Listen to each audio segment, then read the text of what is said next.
இன்னைக்கு பிக் பாஸோட ஹைலைட்ஸை பார்த்துடலாம். ஃபர்ஸ்ட் எடுத்ததுமே ஓப்பனிங்கே வியன்னா தான். அவங்க லேப்டாப் அது இதுன்னு ஹைட் பண்றாங்க அப்படின்னு சொல்லிட்டு பிரஜன் வந்து கம்ப்ளைண்ட் பண்றாரு. அதுக்கப்புறம் போர்டில் வந்துட்டு வசந்தி அண்ட் தர்மலிங்கம் ஒழிக அப்படின்னு சொல்லிட்டு ஒரு போர்டு வேற இருக்கு. அது வியன்னா நான் பண்ணலை அப்படிங்கிறாங்க. அது யார் எழுதுனாங்கிறது தெரியாது. அதுக்கப்புறம் விக்ரமோட ஸ்கூல் ஐடியா வியன்னா பிக் பண்ணிட்டு போயிடுறாங்க. நான் கொடுக்க மாட்டேன்னு சொல்லிட்டு. அதுக்கப்புறம் விக்ரம் வந்து ஒரு பிளான் போடுறாரு. பார்வதியோட சாரியை ஹைட் பண்ணி வைக்கணும்னு சொல்லிட்டு. ஸோ அதுக்கப்புறம் வந்து வியன்னாவும் விக்ரமும் விளையாடுறாங்க. அப்போ வந்து தெரியாம வியன்னா வந்து டாஸ்க் லெட்டரை கிழிச்சு போட்டுடுறாங்க. உடனே விக்ரம் பயங்கரமா கத்துறாங்க, இது என்னது இது, வாட் த ஹெல், இப்படியா கிழிச்சு போடுவீங்க அப்படின்னு சொல்லிட்டு. அப்புறம் வியன்னா வந்து அதை ரியலைஸ் பண்ணிட்டு ஒட்டி பிக் பாஸ்ட்ட சாரி கேட்குறாங்க. அதுக்கப்புறம் பார்வதி சாரி மிஸ் ஆகிறத ரியலைஸ் பண்ணிட்டு பயங்கரமா டேண்ட்ரம் த்ரோ பண்றாங்க. அவங்களுக்கு இன்னைக்கு மூட் ஸ்விங்ஸ் டே போல இருக்கு. இன்னைக்கு ஃபுல் டே அழுதுகிட்டே தான் இருந்தாங்க. அப்போ கனி வந்து ஒரு வார்த்தையை விடுறாங்க ஸ்டூடெண்ட்ஸ் கிட்ட, நீங்க ஒழுங்கு மரியாதையா கொடுத்துருங்க, ஆனா இல்லாட்டினா நைட்டி அழுக்கான நைட்டியோடய உங்களுக்கு சமைச்சிருவாங்க, பரவாயில்லையான்னு அந்த வார்த்தையை மட்டும் தவிர்த்திருக்கலாம். அப்புறம் பார்வை அழுன்னு அழுகவும் இட்ஸ் நாட் ஃபன்னின்னு கமருதீன்ட்டு அழறாங்க.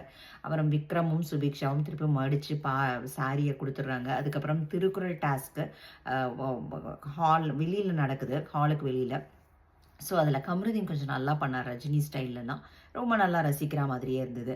அதுக்கப்புறம் கனி அமித் வந்து கிளாஸ் ஸ்டூடெண்ட்ஸோட பிஹேவியரை பற்றி ஒவ்வொருத்தருக்கும் சொல்கிறாங்க. இப்போ வியன்னாவோட பிஹேவியர் சரியில்லைன்னு சொல்லிட்டு க்ளவுன் மேக்கப் போட சொல்கிறாங்க. ஸோ அவங்களுக்கு இவர் விக்ரம் க்ளவுன் மேக்கப் போட்டால் தான் அவங்க போய் ஹைட் பண்ணிட்டு அவங்க அழுகுறாங்க. அதுக்கப்புறம் அவர் எஃப்ஜி எப்படியோ சமாதானப்படுத்தி கொண்டு வந்துடுறாங்க. அப்புறம் கம்ப்ளைண்ட் லெட்டர்னு ஒன்று இதுவாகுது. அதுலேருந்து இஷ்யூ ஸ்டார்ட் ஆச்சு. அதில் வந்து பார்வதி வந்துட்டு ஒரு பெரிய இஷ்யூ கிரியேட் பண்ணிட்டாங்க. ஆக்சுவலாக பார்வதிக்கு அது வரல, அது வந்து டாஸ்க் மாதிரி தான் எனக்கு தோணுச்சு. எல்லாரும் வந்துட்டு நீங்கள் எஃப்ஜிஓட கையை உடைச்சிட்டு இவரை தர்மலிங்கம் சாரை உள்ளுக்குள்ளே போட்டுக்கிட்டீங்க, கிச்சனுக்குள்ளே போட்டுக்கிட்டீங்கன்னு அந்த டாஸ்க் லெட்டரில் இருக்குது. அவங்க அது கேரக்டர் அசாசினேஷனாக பார்வதி நினச்சிட்டாங்க. அது ஆக்சுவலாக டாஸ்க்குள்ளே ஈவன் அமித்தே வந்து அது டாஸ்க்குன்னு தான் நினைக்கிறாரு. பட் ஆனால் பார்வதி அது பயங்கரமாக அழுது டேண்ட்ரம் த்ரூ பண்ணிட்டாங்க.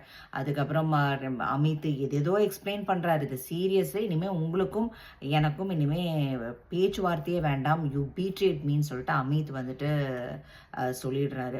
ஆக்சுவலாக அது டாஸ்க் தான், எல்லாரும் கல்யாணம் பண்ணி வைக்கணும் அப்படிலாம் பேசிகிட்டு இருந்தாங்க அமித்துக்கும் பார்வதிக்குமா, தர்மலிங்கத்துக்கும் வசந்தி டீச்சருக்கும். ஆனால் இவங்க ரொம்ப சீரியஸாக எடுத்துட்டாங்க. அதுக்கப்புறம் நைட் இவங்க எஃப்ஜி கை உடஞ்சதுனால இவங்க மட்டும் சமைக்கிற மாதிரி ஆயிடுச்சு.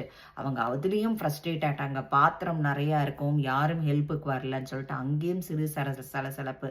பிரஜ்யனுக்கும் பார்வதிக்கும் ஒரு டென்ஷன் பில்ட் ஆச்சு. இப்படி